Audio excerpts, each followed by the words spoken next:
hobnob with every celebrity that used his weapons. He came back home one day with a supermodel under each arm, and I said, Mr. Torg, what are you doing? You've lost sight of who you are. It's been weeks since you actually created a new gun, I said.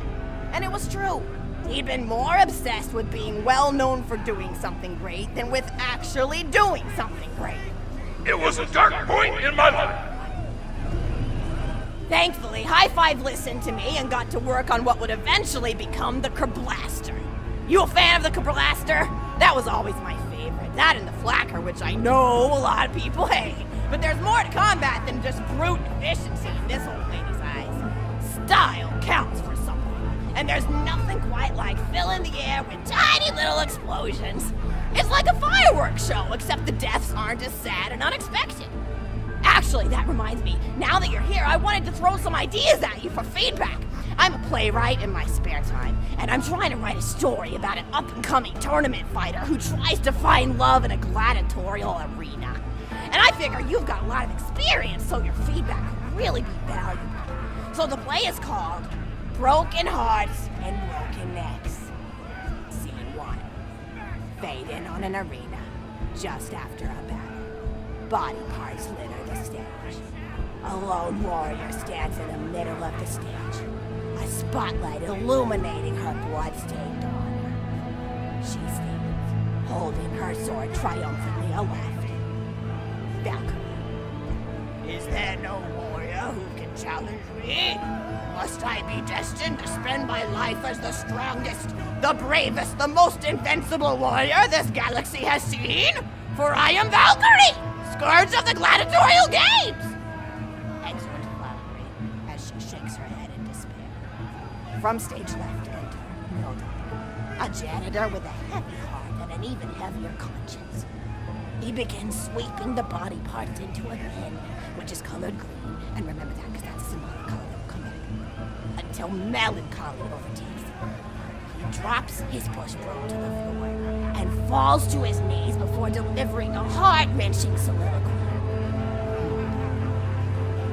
Blood cannot be washed away, not before and not now, even as I attempt to escape the past which haunts me still. Must I live forever as a fraud, sweeping up the trash of others to hide my shame and avoid my pursuers? Must I forever remain on the periphery of joyful combat, ever watchful but never participating? Lateral Valkyrie re-enters from stage left. Good morrow, lowly janitor. I heard a noise and thought it worth investigating.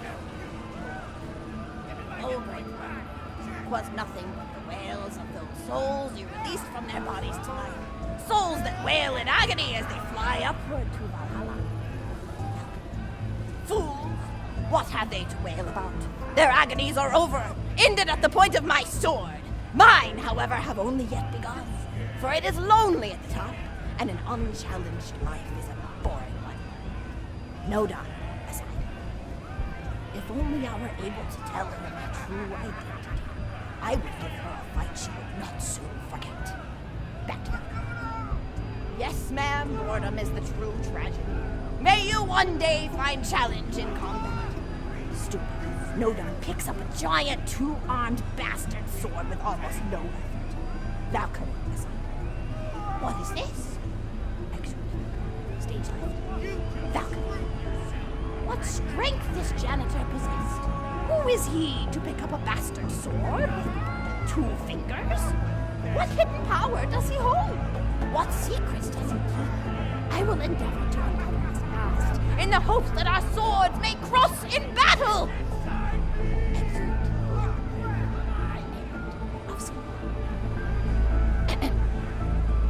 Scene 2. The interior of the governor's house. The table is set with myriad teas and biscuits. Oh, I'm so sorry. I didn't even ask you for the feedback on the first scene. Did you like it? Oh, wonderful. I'll continue then. Scene 2. The governess enters from stage left. Governess. I refuse to respond to these absurd accusations. Her husband looks at her quizzically. Governor. And what accusations may those be? Governess. Actually, you know what? I don't think I'm ready to get feedback on the play yet. But what about you? What are you up to? Tell Grandma Flexington all about it. I bet you've had some amazing adventures. Mr. Torg told me about the time you all played bunkers and badasses together. He said it was one of the most fun and welcoming experiences of his life. Grandpa! You're embarrassing me! Sorry, sweetie, but really, you and the Vault Hunters are his first real pals. It wasn't easy for Mr. Torg to make friends at school when he had facial hair at age 8, pecs at 8.5, and dead parents by age 9. People found him intimidating, but I told him that he should be thankful for the fact that he looks different. Anyone who wouldn't be friends with you based on appearance wouldn't be a very good friend anyway. But he really does like hanging out with all of you. Most people these days want Torg to pose for pictures or blow something up by flexing at it. It's not often he gets to sit down and play games with people. Oh, speaking of games, did you play Going Back to the House yet? It's a new echo simulation about exploring a log cabin you lived in when you were a kid. There's no violence or anything. You just walk around looking at cereal boxes and remembering people you made out with. I really like where Echo Sims have gone in the past few years, don't you? There seem to be a lot more of them with interesting things to do beyond shooting people, and the writing has gotten so tight and concise. For instance, did you ever play The Samurai's Marker? The whole game's story was delivered through haiku. Did Zero write it or something? No, I'm just joshing. I know you're too busy for that. But oh yeah, I was playing At the End of the Pointed Gun last night on my Echo Sim player, and wow, is that funny. It's about a guy who punches people and smacks himself in the face with doors. Easily one of the best punch-related comedy sims ever.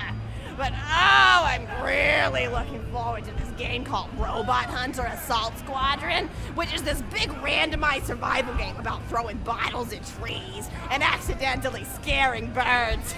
In the demo version, I scared a bird so hard it died. 10 out of 10 in my book. But what kind of things do you do for fun?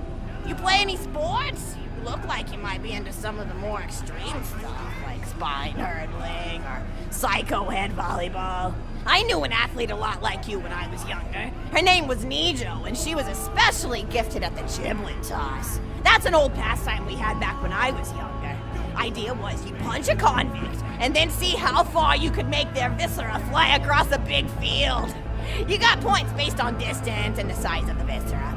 She won the final round of the giblet toss championship by getting a left eyeball to cross the 300-meter mark. They said she was juicing with iridium, but I think they were just angry that she dethroned the reigning champ, misogynistic Jeff. People really liked him for some reason. Hey, what's your favorite food? Mine's burgers, personally. People look at you like you're a pleb or something when you say you like burgers, but just think of all the things you can do with them. You can change out the patty, play around with the toppings, change what sides you have. You ever have a burger with veggie chips? Gosh, I all but forgot about fries for about a year after I discovered the veggie chip combo. And I'm not a vegetarian or anything, but those veggie patties they make on the more upper class worlds are crazy good. Better than real meat if you cook it right. Mr. Torg tried to be vegetarian once after he saw a fluff bear get run over by a truck. How long do you last again? 12 seconds! Barely even finished the word vegetarian before he lunged at a skag chew I was holding in my left hand. Nearly lost a finger. Granted, he's always been partial to skag chews or skag bacon. Don't know why, since I always felt like skags tasted like old tires and vomit. But to each his own. Taste is a funny thing. People say your taste buds get more refined as time goes on, but they actually get worse and worse. So when Mr. Torg used to refuse vegetables as a kid, it's because he was actually tasting how awful they were. When we old folks eat vegetables, we're only okay with it because we can't taste all the gross vitamins and stuff. Granted, vitamins are what have kept me going for as long as I've been going. You get enough B12 in your system and you can headbutt a freight train without so much as a bruise. That reminds me, I need to get my pills ready for the rest of the week. I have one of those little metal containers split into different sections for each day. It's really helpful. And the sides are sharp enough that I can use it to ward off burglars if I need to. What else do I have to do this week? Probably head to the bazaar, pick up some frozen spider head flanks. Gotta bring my coat though, because it gets kind of chilly in the freezer section. What else do I need? I need Schwartzman's candy drops. Gosh, those are delicious. They're so smooth and sweet. Just thinking about them, I could go for one right now, couldn't you? Do you think you could go find me one?